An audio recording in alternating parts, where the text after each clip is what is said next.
আমাকে কাঁদানোর জন্য থ্যাঙ্কস। ভালো লাগে না? সব সময় স্বাভাবিক কথার মাঝে এমন করে কথা বলে, যা শুনতে অন্যরকম কেমন যেন একটু মনে হয়। কিন্তু সে আবারও সেই একই কথাটা বলল। Thanks again mister Alfie. Thank you so much. আমাকে কাঁদিয়ে তুমি অনেক ভালো একটা কাজ করেছো। হাতটা তালি দিয়ে বলছে। কনগ্রাচুলেশন। আপনাকে অনেক অনেক ধন্যবাদ। পাগলামো করতে করতে নিজে বিড়বিড় করতে করতে চলে গেল। হতভম্ব হয়ে দাঁড়িয়ে রইলাম। এটা কি হলো? প্রথমে ও নিজেই পাগলির মতো কী সব আবোল তাবোল বলল। পাগলি একটা। এখানে কি শেষ? আমি বাড়ি ফেরার উদ্দেশ্যে বাসে উঠছি। ভিড়ের মধ্যে তার ফোন। আবার নিশ্চয়ই একই কথা বলবে। বলো। হ্যাঁ, আমি বাসে চড়েছি। তুমি অনেক ভালো একটা কাজ করলে। তোমাকে পুরস্কার দেওয়া উচিত। Thank you mister. Thank you so much.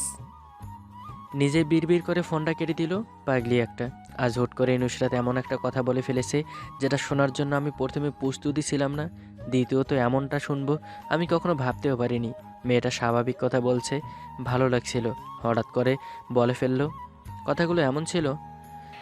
আমি তোমাকে ভালোবাসি আলফি। I love you. নিজের ভ্রম ভেবে প্রথমে কিছুই বলিনি। দ্বিতীয়বারও আমাকে বলল। তোমাকে ভালোবাসি বলেছি। তুমি শোনোনি নাকি শুনতে চাইছো না? হ্যাঁ, তুমি আমাকে কিছু বললে।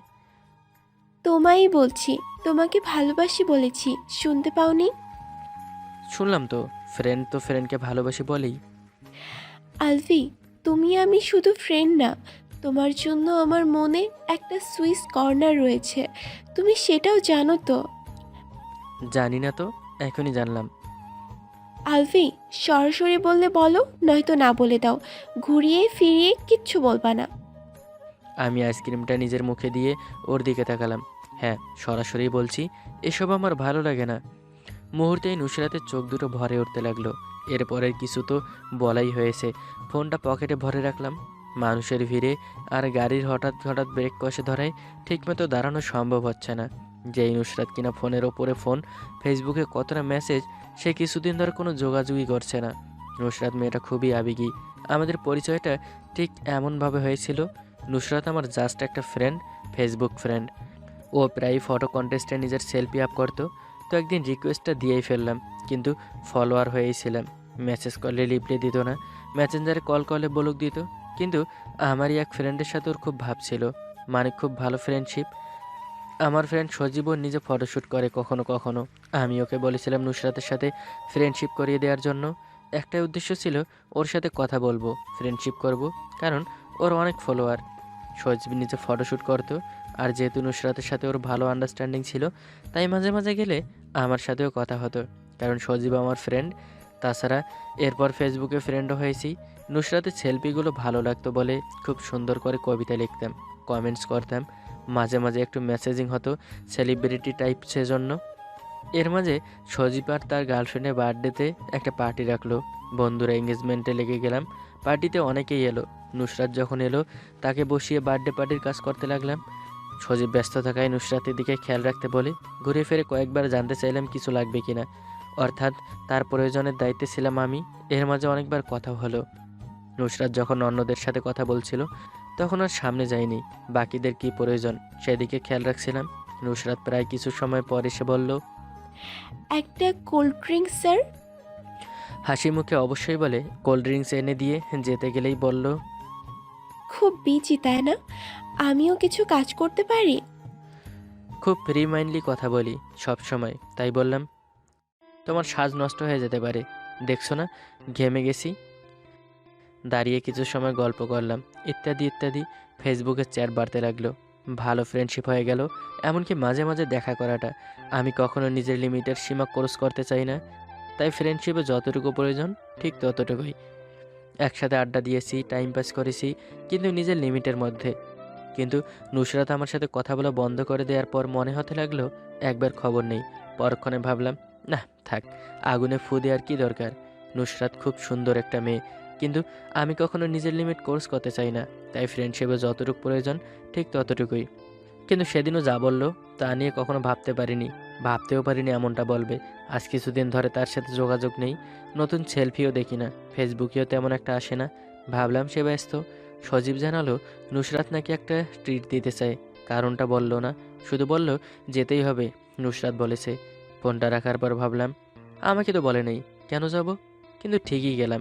যাদের টাকা থাকে তারা যা করে আর কি, যে কোনো কিছুতেই ট্রিট। নুসরাতের ফলোয়ার্স খুব বেশি হওয়ায় সে ট্রিট দিচ্ছে। নুসরাতকে কয়েকবার দেখলাম, কিন্তু একবারও তাকালো না আমার দিকে। বেরিয়ে যেতে ইচ্ছা করলেও পারলাম না। আমার হাতে নুসরাত ঠিকই খাবারটা দিল, কিন্তু অন্যজনের সাথে কথা বলতে বলতে। যদিও ওর প্রতি আমার আবেগী কোনো কিছু ছিল না, তবু ওর অ্যাভয়েড করাটা আমার কেমন যেন লাগলো। সজীবকে বারবার বললাম কখন যাবে। ও মনে হয় বিরক্ত হলো, কারণ গার্লফ্রেন্ডের সাথে ড্যান্স করছিল। আমি ভাবলাম বেরিয়ে যাই, কিন্তু সামনে এসে নুসরাত আমার দিকে তাকিয়ে স্বাভাবিকভাবেই একটা কোল্ড ড্রিঙ্কস হাতে ধরিয়ে দিয়ে গেল। ভাবলাম যাক, অ্যাভয়েড করুক আর যাই করুক, একটু কেয়ার তো করলো। ড্রিঙ্কসটা নিয়ে বারান্দায় দাঁড়িয়ে খাচ্ছিলাম। এরপর আর কিছুই মনে নেই।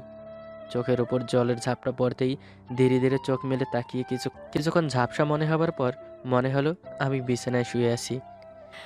বাবা, ঘুম ভাঙলো তাহলে? উঠে পড়ো। হাত দুটো সামনেও নিয়ে আসতে পারছি না, দাঁড়াতেও বল পাচ্ছি না। আমাকে বেঁধে বিছানা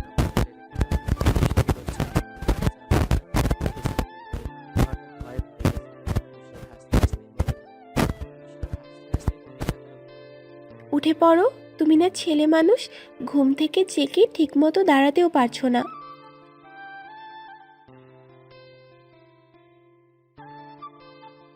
সিগারেটের আগুনটা নিভিয়ে মুখের ধোঁয়াটা আমার দিকে ফু দিয়ে উড়িয়ে গেল, কিন্তু গন্ধটা কেমন যেন, মানে সুবাস টাইপ একটু। একটু ব্যথা পেলে কিছু হয় না। আর তুমি তো যে আমাকে এতদিন ধরে ব্যথা দিলে, সেটা তো এটার থেকে আরও বেশি। বিছানাটার ওপরে বসলো, দু হাত পেছনের দিকে রেখে হেলান দিয়ে ঘাড়টা ডান দিকে বাঁকা করে আমার দিকে তাকিয়ে।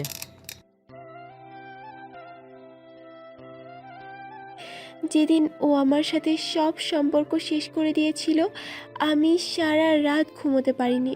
বৃষ্টির রাত ছিল, পরিবেশটা খুব শীতল ছিল, কিন্তু আমি রাতভর জেগে শুধু কেঁদেছি। কিন্তু সেটা বেশি দিন ছিল না। কিন্তু তুমি এক নাগাড়ে আমাকে অনেকবার কাঁদালে। সেদিনের থেকেও তোমার জন্য আমি বেশি কষ্ট পেয়েছি। পরে কি ভাবলাম জানো? একটা শাস্তি দেই তোমাকে। আসলে ওর শাস্তিটাই তোমাকে দিতে ইচ্ছে করেছে। নুসরাতের কথা বলার ধরন দেখে সত্যি ভীষণ ভয় লাগছে। ও কি করবে, আমাকে মেরে ফেলবে না তো? কি ভাবছো? ভাবার কোনো প্রয়োজন নেই। এতদিনে একবারও তো আমার কথা ভেবে খবর নাওনি। তোমরা সবসময় আমাকেই কষ্ট দিয়ে কী লাভ পাও বলো তো? আমি কি কোনো মানুষ নই? আমার ইমোশনস নিয়ে খেলতে তোমাদের ভালো লাগে, তাই না? বিছানার বালিশের পাশ থেকে একটা ধারালো ছুরি বের করে আমার সামনে রেখে বলল, প্রথমে তোমার শেষ ইচ্ছেটা বলো, আমি পূরণ করব। আর আমিও একটা ইচ্ছে বলবো, আগে সেটা তুমি পূরণ করবে। কি ইচ্ছে? প্রথমে আমাকে একটা চুমু দিতে হবে, তারপর আমাকে আই লাভ ইউ বলতে হবে। এটা কিছু হলো? আমি তো তোমাকে ভালোবাসিই না, বলবো কেন? চোখ রাঙিয়ে বলল, এই এই চুপ! যত বলবে তত কষ্ট পাবে, আমার কথা শুনবে যন্ত্রণা কম পাবে। পালাবার চিন্তা করেই নাটক করলাম। চুমুটা শেষ করতেই সে কম করে 20টা চুমু দিল। হাঁপিয়ে উঠলাম, কিন্তু কিছু না বলে নাটক করে বললাম, আমার শেষ ইচ্ছা হলো আমি আমার দুহাত দিয়ে তোমাকে উঁচু করে ধরবো আর তোমার মিষ্টি ঠোঁটটায় একটা চুমু খাবো, জাস্ট এতটুকুই। কি যেন ভেবে হাতের বাঁধনটা খুলে বলল, যেটা বলছো সেটাই, কিন্তু কোনো প্ল্যান থাকলে সেটা ভুলে যাও, নয়তো তোমার বিপদ হবে। কথা মতোই নুসরাতকে উঁচু করে তুললাম খানিক। ওর নিঃশ্বাসটা আমার থুতনিতে লাগছে। খুব ধীরে ধীরে একটু নিচে নামতেই ও চোখ দুটো বন্ধ করে ফেললো। এক হাত ওর কাঁধের ওপর রেখে ধীরে ধীরে গলা ওড়নাটা নিয়ে দ্রুত ওর হাতটা বেঁধে ফেললাম। ও চিৎকার করতে থাকায় বুকের মাঝে চেপে ধরে ছুরিটার দিকে এগোলাম। ও খুব জোরে কামড় দিচ্ছে, কিন্তু ছুরিটা আমার লাগবেই।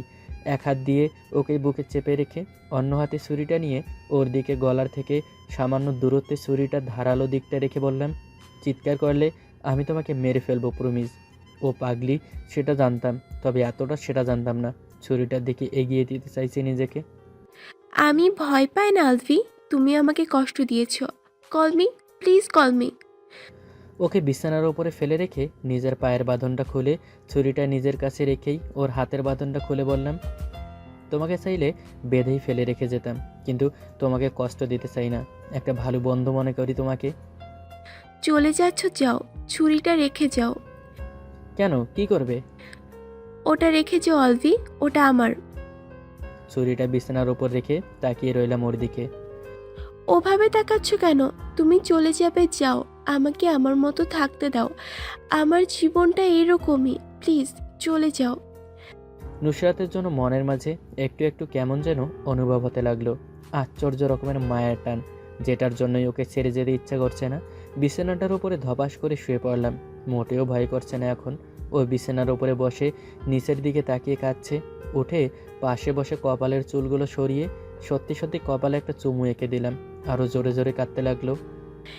এভাবে লোভ দিচ্ছ কেন অলভি? আমি জানি তো আবার কষ্ট দিবে। কোলে মাথা রেখে শুয়ে ওর দুহাত ধরলাম। লোভ দিচ্ছে না, আসলে নিজের লিমিটটা কখনো ক্রস করতে চাইনি। কিন্তু তুমি অনেক কষ্ট পেয়েছো দেখছি, সত্যি ভালো লাগছে না। একটা মেয়ে আমার জন্য এভাবে কাঁদলে আমি কিভাবে তাকে ফেলে রেখে যাব বলো? তুমি আমাকে যা খুশি শাস্তি দাও, আমার জন্য তোমাকে কাঁদতে হয়েছে। তোমাকে একটা রিকোয়েস্ট করি নুসরাত। এভাবে কেন বলছো? আমি তোমার সব কথা শুনে চলবো। তুমি আর কখনো স্মোকিং করো না। সব সময় করি না, যখন খুব কষ্ট লাগে তখনই। তুমি বলেছ, তাই আর কখনোই করব না। থ্যাংক ইউ, মনে থাকে যেন। মেয়েদের ঠোঁটে লিপস্টিক শোভা পায়, সিগারেট নয়। মনে থাকবে, আমি কখনোই তোমার কথা অমান্য হব না। আমি জানি, তবে তুমি হঠাৎ যে পাগলামোগুলো করো এসব আর কখনো করবে না, প্রমিস করো। প্রমিস করছি, তুমি যা পছন্দ করো না তা আমি কখনোই করব না। এখন আসি, তোমার বাসায় কেউ দেখলে সমস্যা হতে পারে। আলভি শোনো, বলো। ভেবো না পালাতে পারবে। কামড়ের দাগ এত সহজে কিন্তু মিটে যায় না। ঠিক আছে, আমার মনে থাকবে। এটা না হয় তোমার দেওয়া ভালোবাসার একটা শ্রেষ্ঠ উপহার হয়েই রইল।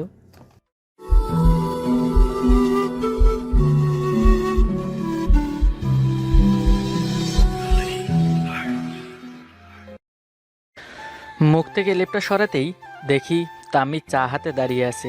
কি ব্যাপার, আজকে ছোট বোন চা নিয়ে আসলো, তাও মুখে আজকে হাসি। ব্যাপারটা তো ভাবতে হয়। কিরে, আজ কি সূর্য ভুল দেখে উঠেছে যে তুই চা নিয়ে আসলি? না মানে ভাইয়া, খুব তাড়াতাড়ি তো তোর পায়ে শিকল পড়ছে, তাই একটু সমাদাই করছি আর কি। মানে কি? মানে হলো, গতকাল বাবা আর মা যে মেয়ে দেখতে গিয়েছিল, ওটা তোর জন্য পাকা কথা দিয়ে এসেছে। এবার শুধু বিয়ের তারিখ বের হওয়া বাকি। হি হি হি, যতই পাকা কথা হোক, দেখবি বিয়ে ভেঙে যাবে। হেসে লাভ নেই, বিয়ের আগ পর্যন্ত তোর সাথে মেয়ের দেখা হওয়া মানা, বাবার আদেশ। আরে এটা কেমন নিয়ম? বিয়ের আগে নিজের হবু বউকে দেখবো না, তার সাথে কথা বলবো না? শুধু কথা বলতে গিয়েই তো 11টা বিয়ে ভেঙে দিয়েছিস। তার মানে বাবা মা প্ল্যান করে এসব করেছে, আর তাদের বুদ্ধি দিচ্ছে এই শয়তাননি। আমিও দেখে নিব কেমন করে বিয়ে করায়। তবে বিয়ে ভাঙতে হলে আগে মেয়ের সাথে দেখা হওয়াটা প্রয়োজন। আজ আর চা খাবো না, ফ্রেশ হয়ে আগে বাবার সাথে কথা বলে নেই। খাবার টেবিলে সবাই বসে আছি, বাবাকে কিছু বলবো এর সাহসও পাচ্ছি না। আর কথা না বলা পর্যন্ত গলা দিয়ে খাবারও নামাতে পারছি না। আর এদিকে অফিসে লেট হচ্ছে। হঠাৎ বাবা বলে উঠল, রাজ, তোমার দুই বন্ধুকে বলো তো আমার সাথে দেখা করতে। কেন? আরে বিয়েবাড়ির কাজকে আমি একাই সামলাতে পারবো, তাই তোমার বন্ধুদের কাজগুলো ভাগ করে দিব। কার বিয়ে বাবা? বাবা আমার দিকে তাকালো, মনে হয় চোখ দিয়ে পুড়িয়ে ফেলবে। বাবাগুলো এমন হিটলার কেন? বাবার চোখে তাকানো দেখেই আমিই বললাম, আমারই তো বিয়ে। শোনো, একটা কথা মাথায় ঢুকিয়ে নাও, এবার বিয়েটা যদি ভেঙে যায় তাহলে কি হবে তুমি কল্পনাও করতে পারবে না। এটাই আমার শেষ কথা। হুম। বাবা আর কোনো কথা না বলে টেবিল থেকে উঠে গেল। আর এদিকে তাম্মি হাঁটছে। সব এই ফাজিলের কাজ। দেখি মায়ের থেকে মেয়ের বাড়ির ঠিকানাটা পাওয়া যায় কিনা। এদিকে অফিসে লেট হয়ে যাচ্ছে, রাতে এসে ঠিকানা নেওয়া যাবে। রাতে বাসে ফিরে খাওয়া দাওয়া করে ফেসবুকে চালাতে চালাতে ভুলে গেছিলাম যে আমার ঠিকানাটা নেওয়ার কথা। প্রায় চোখটা লেগে যাচ্ছিল ঘুমে, তখনই ফোনটা বেজে উঠল। অপরিচিত নাম্বার, হতে পারে কোনো জরুরি কল, তাই রিসিভ করলাম। শুনলাম বিয়ে ভাঙা আপনার নাকি এক ধরনের বাতিক আছে। কে বলছেন? যার সাথে আপনার বিয়ে ঠিক হয়েছে সে বলছি। ও যাক, ভালো হয়ে গেল। আপনার সাথে আমার দেখা করাটা খুব জরুরি। কেন, আপনার কি কি সমস্যা তা বলবেন তো? আপনি মানে? আরে রাজ সাহেব, আপনার এসব বাতিক অন্য সব মেয়েদের দেখান। আপনাকে আমি অনেক আগে থেকেই চিনি। যখন আপনার সাথে আমার বিয়ে ঠিক হয় তখন আমার হাসি পেয়েছিল। কেন? কারণ আপনি তো বিয়ে ভাঙার জন্য উল্টাপাল্টা কত কথাই বলবেন, আর এগুলো আমার শুনতে হবে? আচ্ছা, আপনার নামটা কি? নাম দিয়ে কি আসে যায়, তবে আপনি কি কি বলতে পারেন সেগুলো আমি খুব ভালো করেই জানি। বলেন তো, আমি কি বলবো? আপনি একটু কাদো কাদো গলায় বলবেন, শোনেন, আমার না একটা গোপন বিয়ে হয়েছে আর দুটো বাচ্চা আছে, কিন্তু বাবার ভয় বলতে পারিনি। আপনি এই বিয়েতে মানা করে দেন প্লিজ। তাই তো মিস্টার রাজ? ওই, আপনি কে বলেন তো? সেটা বিয়ের দিনই দেখেন। আজকের জন্য এখানে গল্পটা সমাপ্ত করি। টাটা। ওই শোনেন। কে শুনে কার কথা? ওপাশ থেকে ফোনটা কেটে দিল। এই বিয়ে ভাঙ্গা তো মুশকিল হয়ে গেল, কিন্তু এই মেয়ে যেভাবে আমার সাথে কথা বলছে মনে হচ্ছে এই মেয়ে আমার পরিচিত। আর আমার নাম্বার নিশ্চিত তাম্মি দিয়েছে, আর আমার সম্পর্কেও এসব তাম্মিই বলেছে। ছোটো বোন থাকলে বাড়ির পিছনে বাঁশবাগানের প্রয়োজন হয় না, যা দরকার ছোটো বোনই করে দেয়। আজ 16ই ডিসেম্বর, তাই অফিস বন্ধ। রিজু আর অনিককে ফোন দিয়ে বাসা থেকে বের হলাম। তিনজনে নদীর পাড়ে বসে আড্ডা দিচ্ছি। তবে আমাদের আড্ডার মূল টপিক হলো আমার বিয়ে ভাঙ্গা। দেখ বন্ধু, এবার তোরা যদি আমার বিয়েটা ভেঙে দিতে পারোস তাহলে গত 11 বারের থেকে বেশ বড় করে পার্টি দিব। কেন রে, এত চাপে আছিস কেন? আগে যেভাবে আমরা মিলে বিয়ে ভেঙেছি সেভাবে ভাঙবো। তুই মেয়েকে ফোন দিয়ে বলবি তুই বিবাহিত আর তোর বাচ্চা আছে, আর আমরা মেয়ের বাসায় গিয়ে তোর নামে বদনাম করে আসবো। এত সহজ নয়। এবার মেয়ে এইসব জানে, আর বিয়ের আগে পর্যন্ত মেয়ের সাথে দেখা করা যাবে না, এটা বাবার আদেশ। তো আর কি, বিয়ে করে নে। এমনি অনেক দিন হলো বিয়ের দাওয়াত খাওয়া হয় না। এটা সম্ভব না। কেন সম্ভব না? আর তুই বিয়ে করতে চাস না কেন? আমার কয়েকটা ছোট স্বপ্ন আছে, যা পূর্ণ করার আগ পর্যন্ত বিয়ে করার ইচ্ছে নেই। কি স্বপ্ন? নিজের টাকায় ছোট্ট একটা দোতলা বাড়ি করব, সেখানে বাবা মা আর বোনকে নিয়ে শান্তিতে থাকবো। ছোট্ট একটা বাগান থাকবে। এমনভাবে বলছিস যেন তোর বাড়ি নেই। আরে ওইটা তো আমার বাবার তৈরি করা বাড়ি। দেখ রাজ, এসব বাদ দিয়ে এবার চুপচাপ বিয়েটা করে নে। আর এত চাপ নিস না, বিয়ের পরও এইসব করা যায়। আমি জানি না আমার হবু বউ কেমন, সে আমার পরিবারকে কি চোখে দেখবে, আর আমি বিয়ের পর কিভাবে স্বপ্ন পূরণ করব। ধুর, আমরা আর তোর বিয়ে ভাঙানিতে নেই। আঙ্কেল গতকাল রাতে ফোন দিয়েছিল, বলেছে এবার তোর বিয়েটা করে দিতে পারলে টানা 3 দিন পার্টির খরচ দিবে। যা ভাগ শালা, ঘর শত্রু বিভীষণরা দুইটাই হাসতে হাসতে চলে গেছে। আর আমি সেই জায়গায় বসে নিজে ভাবছি কি করব। এমন একটা সমস্যায় পড়লাম যে কি করব বুঝতে পারছি না। তখনই ফোনটা বেজে উঠলো। ফোনের দিকে তাকিয়ে দেখি সেই অপরিচিত নাম্বারটা, আবার সেই মেয়ে। বলেন হবু বউ। ওমা, আজ আমার জানুর মুখে এত ভালোবাসা কেন? ওমা, আর কয়টা দিন পর আমাদের বিয়ে, এখন ভালোবাসা না দেখালে ভবিষ্যতে কি করব? আমার বাসা ঠিকানা পাওয়ার জন্য এত মধু, তাই না? এই মেয়েটা বুঝলো কেমন করে? আরে এটা মেয়ে না সর্বজন্তা। কি হলো মশাই, সব রোমান্টিক কথা শেষ? না, আসলে ঠিকানাটা দিলে ভালো হতো। ঠিক আছে, আমি ঠিকানা মেসেজ করে দিচ্ছি, আপনি বিকালে চলে আসেন। ধন্যবাদ। রিজুকে সাথে করে নিয়ে বিকেলে মেয়ের বাসায় চলে আসলাম। বাহ, বেশ আয়োজন হয়েছে তো। বাসায় এসে বসতেই চিৎকার মেরে উঠলাম, ও মা গো! এই বসার জায়গায় পিন রাখছে কে? ও মা গো, কি ব্যথা! কপাল ভালো যে রুমে কেউ ছিল না, দেখলে তো মান সম্মান ধরে টানাটানি হতো। যা হোক, সমস্যা না। একটু পর আঙ্কেল আসলো। বাবা, তুমি তুমি যে আসবে আমার জানা ছিল না, তাই বেশি আয়োজন করতে পারিনি। সমস্যা নেই আঙ্কেল, কিন্তু আঙ্কেল আপনার সাথে আমার কথা ছিল। বাবা, রাগ করো না, তোমার সাথে একটু পর কথা বলি। একটু আগে তোমার বাবা এসেছে, পাশের রুমেই আছে। বাবা? তুমি বসো, আমি ডাকছি।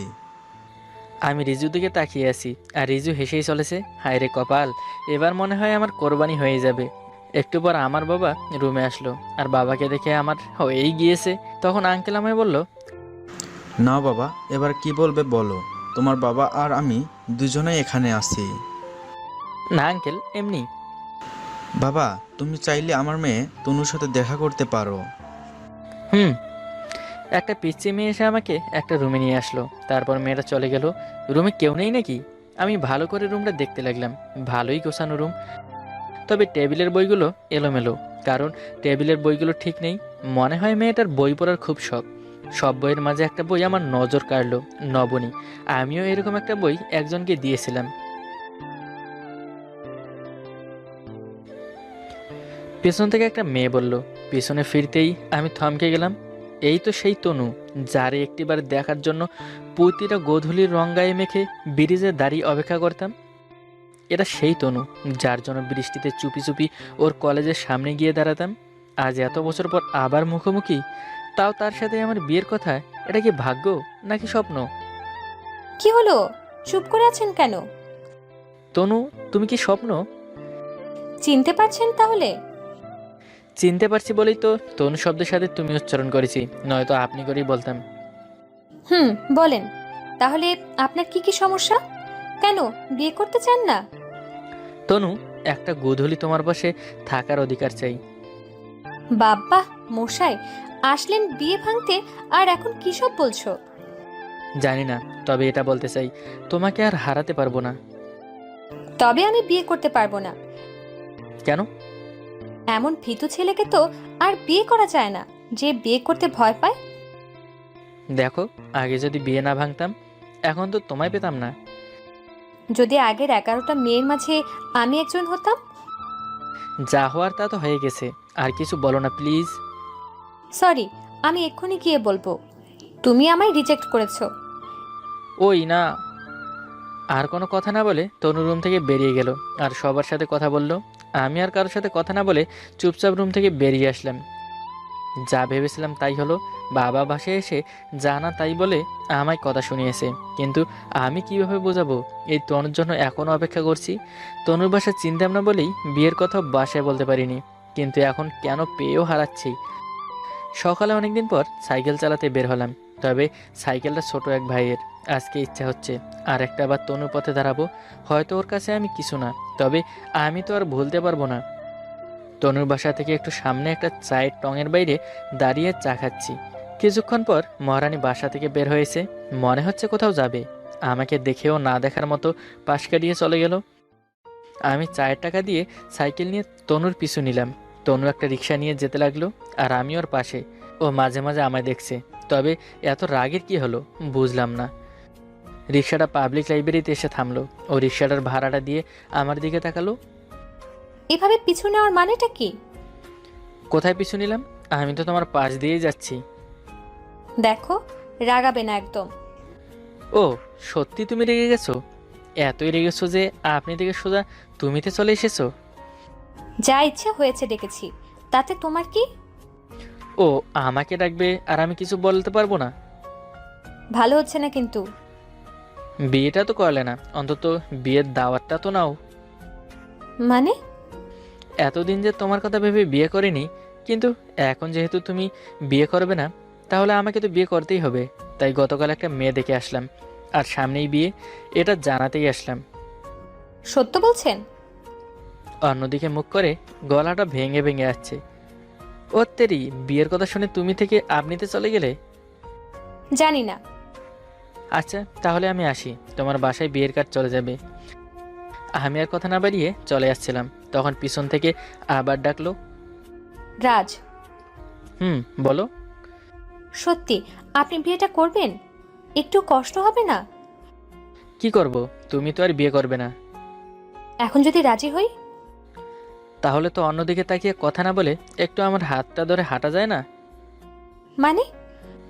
আরে বোকা মেয়ে, তোমার মনে আমার জায়গাটা কতটুকু এটা দেখতেই তো নাটকটা করলাম। আসলে আমার বিয়ে ঠিক হয়নি। আমার দিকে তনু রাগি চোখে তাকিয়ে আছে। এতক্ষণ যে কান্না করবে করবে ভাব, আর সেই এখন রিনা খান ভাব। শুধু বিয়েটা হতে দাও, কপালে কি আছে শুধু দেখো, আমাকে কষ্ট দেওয়ার মানেটা দেখো। যা আছে কপালে দেখা যাবে বিয়ের পর। এবার চলো একটু সামনে যাই। যাবো, তবে সাইকেলের সামনে বসবো কিন্তু। চলো আসো। যাই হোক গে, যে আছে কপালে সে কখনো হারায় না। তনুকে হারানো সম্ভব না। আপাতত আপনারা বিদায় হন। দেখা হবে নতুন কোনো গল্প নিয়ে সামনের কোনো দিনে। ধন্যবাদ সবাইকে।